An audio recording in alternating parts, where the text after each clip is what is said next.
6:30 p.m. local time, dear televiewers, ladies and gentlemen, faithful televiewers, good evening and thank you very much for joining us in tonight's edition of Viewpoint on TBS television. My special greetings goes to those who are watching us in Bamenda and of course in the southwest region of Cameroon, precisely in Boya. The names are too many, so I will not be able to name them. So generally, to our televiewers that way, receive our special greetings. In tonight's edition, we are having as guest a Pan-Africanist, and of course we are going to be discussing issues that is involved or is related to Africa as a whole, the development of Africa, the interest of Africa as a whole. I'm talking of Derrick Galim. Derrick Galim, good evening and thank you very much for coming. Good evening, Vanessa, and thanks for inviting. I think for this year we've received you. For this year, Sure. right? Sure. We opened the year together. We opened the year together. Mangavena, good evening and welcome. Good evening, Vanessa. Good evening to our guest, Mr. Galim, and good evening to those who are watching at all from the far north region, in Mora, to be precise. In Mora, to be precise, not forgetting that we're having a wide range of viewers, even those watching us out of Africa. Let us have the first part of the show.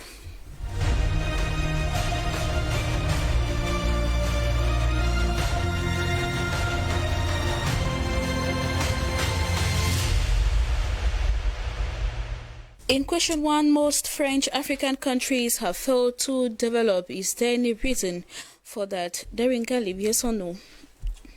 There are lots of reasons. There are lots of reasons. Yes, Mangavena Shoes? Yes, Vanessa, there are. Yes, there are. And are there possibilities to remedy the situation? Mangavena Shoes, I begin with you. Yes, there are. Derrick? Of course.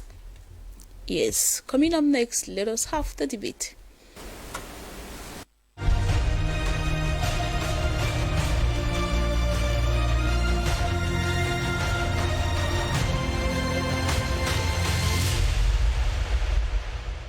Once more, you are all welcome back. Most French African countries have failed to develop. Any reason? When we talk of French African countries, we are talking of countries that were being colonized by the French people. So, Derrick, why do you think that there are reasons why they have failed to develop? Is it because they are still under the grip of their colonial masters, or is it that they just lack the will to effect these developmental changes? Vanessa, we can talk about lacking of will when you have the will at all. I remember Jacques Chirac, the French president, in 2008.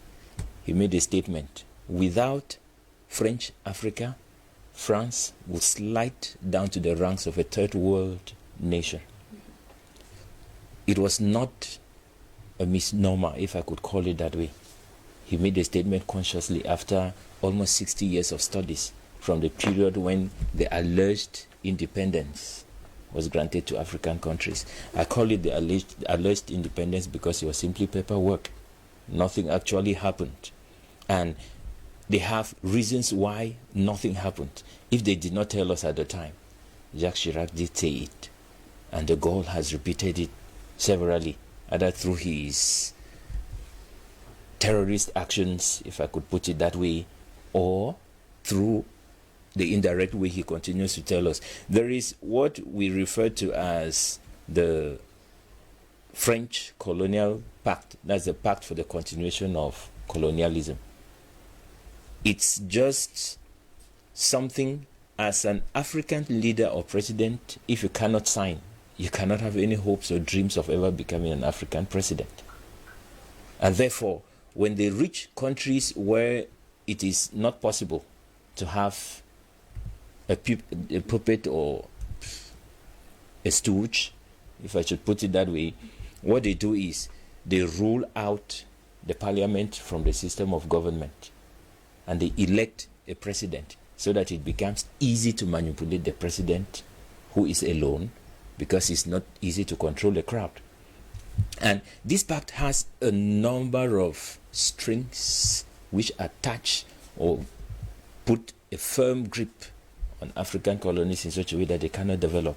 And just the fact that the first thing on the pact, if you decide that you want to leave France as an African country that is becoming really independent, France is going to put a debt trap on you. They will levy an amount which they call colonial tax, which you won't be able to pay. And even if you are able to pay, they would eliminate you. There are evidences for this. You look at the case of Togo with Sylvanus Olympio, the first elected president of Togo. He got fed up with France and he decided to sign out of the franc CFA, or from being a French colony. And he was bent on doing that despite the fact that Togo was a very poor economy. He was willing to pay the 800 million that was required of him. He sacrificed in his country for 2 or 3 years, which he was president, paid the amount. And when he paid the amount, he was getting set to move to Paris to sign the withdrawal of Togo from the French colony. Yes, from among the French colonies, because he had started printing a currency for his country, which was supposed to be backed by the German Bundestag Bank. And France knew trouble was on the way. And that is why 3 days before the day he was supposed to sign the withdrawal of Togoland from the French colonial system, he was assassinated. It is the same thing. We all say Sékou Touré was a hard man. He was a hard man because he wanted to protect his country. He equally expressed the desire to sign out of the French colonial system. And the same thing happened to him. Maybe the president of Rwanda is just so lucky that he resisted France at the time when there was already, let's say, a lot of light in the world, which made it impossible for certain things to be hidden. But I think the path, the rapid way in which Rwanda is developing just comes to assure us that the decision to leave France is a decision to embrace development. So as long as these French African countries are under France, there is an impossibility. There is no hope for development. One, with the Pact for the Continuation of Colonialism, you are obliged to pay at least 50% of your currency reserves to the French bank, to the financial department of France. With 50% of your reserves gone, what reasonable development can you possibly carry out in your country? And then if it happens that you need to use some of that money which you have reserved with France, the French government will have to either approve or disapprove. And even if they approve, you have the right to be given just 20% of that amount, and you are given as a loan and you pay at market rates. It's not as if because it's your money, you are going to come and have it for free. And in addition to that, the fact that they take the franc CFA and tie it to the euro or to the dollar, it removes these African colonies from the financial market. Forex is the latest financial market that has beaten the stock exchange market out of the way. And you collect the money of 14 African countries, 50% of their reserves. You do the marketing in the stock exchange or in the financial market. You are the only one who knows the financial returns. Okay. And you pay 0.75% to these countries. They are the ones who've contributed. How do they get any reasonable development? Okay, Tariq, you stay with us while we get the point of view of Mange Venatius. Mange Venatius, you equally think that these French African countries, they have failed to develop because there are a lot of things attached to their underdevelopment. So, do you accept the point of Derek to the fact that as long as France remains their colonial masters, as long as they remain under their control, we don't have any hope of getting to the level of development in which we want to get to? Actually, Vanessa, that's just what we are going through. When they start talking about the link between French, former French colonies, we call them formal, but actually they still remain French colonies.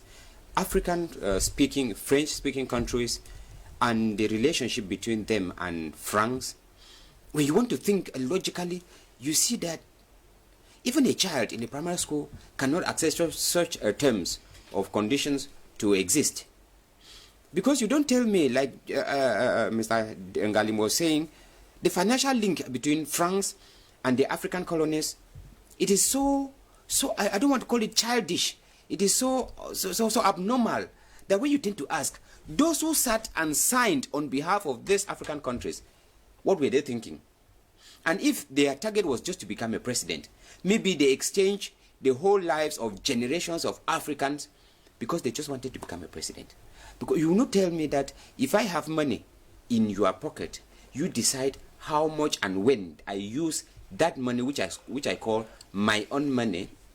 Then you see how illogical it sounds or it looks like. You will not tell me that you have something like, I take for example, the economy of Africa. France is the exporter of cocoa, world exporter of cocoa. France is the world exporter of chocolates. France does not have just a hectare of cocoa. They don't produce it, but they export chocolates. So where does it come from? From their African countries. Because if you look at these French African countries, Ivory Coast, Cameroon, Togo, all this, they are supposed to sell it to France first. Mr. Ngalim said something about the issue of this colonial accord that was signed. Fortunately for Cameroon, the pressure is still on Cameroon to renew the accord because the 50 years had gone by and Cameroon government has refused to renew the accord as of now. But negotiations, threats, and all what they are still going on. Look at what is going on with the Douala seaport. Is it because Cameroon cannot decide which country would run the seaport? Must it be Bolloré? When you put all this together, you see that that pressure is being mounting on Cameroon to sign that accord. That accord granted France as the owner of the underground mineral resources of her African colonies. And if France is not interested in mining the bauxite, the gold, and all whatever exists in Cameroon, that is when Cameroon can decide whether they will do the mining or they can hand it over to a third party. But the primary user, the owner who has it, is France. That's the implication of that accord. And when you tend to ask yourself whether these African presidents, African leaders who stood and signed, what they were thinking. And that is the reason why we are not able to develop. Vanessa, if you ask for the past 50 years that Cameroon has existed, it is just of recent, last year, that the president of Cameroon created a mining company in Cameroon. It never existed with all the rich mineral resources that Cameroon has. We've never had it. Look at the Sonara that we have in Limbe. When crude oil is mined from the shores of Cameroon, it is refined in France. And then comes to us here as what they call super. Now, we don't have roads. The byproduct of mining comes in from when it's being used like tar in making resurfacing roads. But we are suffering, whereas the huge crude oil that we have, we cannot make use of it. Why? Because it is refined in France, and they give us the impression that if we do it here, it will be very poor. It will be of very poor quality. Look at what is happening in next door Nigeria. Ask the question: why is it that countries that are not, former French colonies, they advance in terms of democracy, they advance in terms of development, they advance in terms of, their economy, but French countries do not? Is it that other countries, just next door Nigeria, why is it that in Nigeria their economy could advance and we cannot advance? Why is it that France has been systematic in making sure that African countries that form the Francophonie, union, do not have their own currency? Because, like Mr. Ngalim was saying, the reserves must be stored in the French treasury. They are not stored there that if Cameroon government wants to use it, they go there. No. They must apply and justify the project they want to use. If France is satisfied, they can. If France is not satisfied, they will not. Which means our development depends on France. And France cannot let us develop. Manga Venatius, you are all pushing the blame on France, but what of the resources, the very few resources, like you and Derek say that most of these African countries do have? What of the resources that have been embezzled by this individual? What of the resources that have been mismanaged by these individuals? Correct. Vanessa, when you ask the question of corruption and mismanagement, another question that we tend to ask is, why is it so glaring? Why is it so, so much seen in French African countries than in some other countries? When those who embezzled in Cameroon, where do they go with it to? You find them, where do they say he bought a house in France? You find them, where do they keep the money? In France. Why is it that French is their destination? Because they encourage such kind of things. It is a calculated attempt because they know that if Africans become aware of what is happening, they will cut, some people call it the life pipe of France, which is Africa. That is why, systematically speaking, I was going to go to the issue of education to tell you that the educational system that France instituted in Cameroon is not the one that would make Cameroon to be self-sufficient or to make Africans to be self-sufficient. They were, that is why when you look at it, make their colonies. That is why, of course, make their colonies to depend on France. That's why when you look at it, most of our graduates, they come out with this master-slave mentality. Because you must understand that there is a master, and you have no duty. You have no I call it. You have the obligation to respect your master. You cannot kick against your master, and that is why we have the problem of management. That is why we have the problem in Cameroon here, because there are two cultures in Cameroon that are contrary to each other. You take the English, the Anglo-Saxon culture. You discover that with the French system, it is not going because an Anglophone understands that you are not afraid of of a leader. We respect a leader. But the French system of education is one in which you are made to understand that they give you orders and you respect the orders. You cannot criticize the orders. You cannot kick against the orders. That is the way we have been wired to understand, to respect them. But then, if in another system of education, they make you to understand that you are groomed to become, self-sufficient. You are groomed to become independent. You are groomed to, to know that you can produce. You don't look up to your master. That is this kind of system that they have made. Look at what they call bilateral relationship between Cameroon and France. When they call it bilateral relationship, I call it, it is another term that they use to keep silencing us from thinking. How bilateral is that relationship? Is it only that it is Cameroon or African countries that need the help of France? They don't see the money that we keep in French coffers as bilateral relationship. Normally, France was supposed to pay interest for keeping that money. That doesn't exist. They don't see the the extraction of the minerals that we have in Africa by France. They don't see them. But then, when France has to come and build maybe a bridge like what is happening in the river, over the river Vori, the second bridge, that is when they blew up the issue of bilateral relationship, bilateral cooperation. How much does France depend on Cameroon? We don't hear. So I think that it's high time Africans are made to understand that we can survive without France. We can develop at a very high speed without France. If France is cut off from Africa, Africa will be able to develop, Vanessa. All right. The second question, are there possibilities to remedy the situation, given that both panelists are of the fact that as long as these countries remain under the control of France, we cannot achieve development. So what are some of those possibilities, Derek, that we could get out of the situation? The very first thing I would recommend, Vanessa, is that we inculcate citizenship. Citizenship is the first thing. There is a distinction between a citizen, a distinction between a tribesman, and a distinction between an idiot. I enjoy the three so much. An idiot is what 90% of us Cameroonians have fallen within as a description, an idiot and a tribesman, because we just act when when we are allowed to write an exam, we will cheat. We don't care. If we are given positions of responsibility, maybe to dish out jobs to people, we will dish them to our tribes people. We don't care. If you are allowed into the market, you cheat. You don't care. That is where we find ourselves. But then, a citizen is the one who is patriotic. He thinks about the interest of the majority first. But the unfortunate thing with us is the fact that the citizens, who constitute just 10% of the entire population, is what the imperialist first comes in for.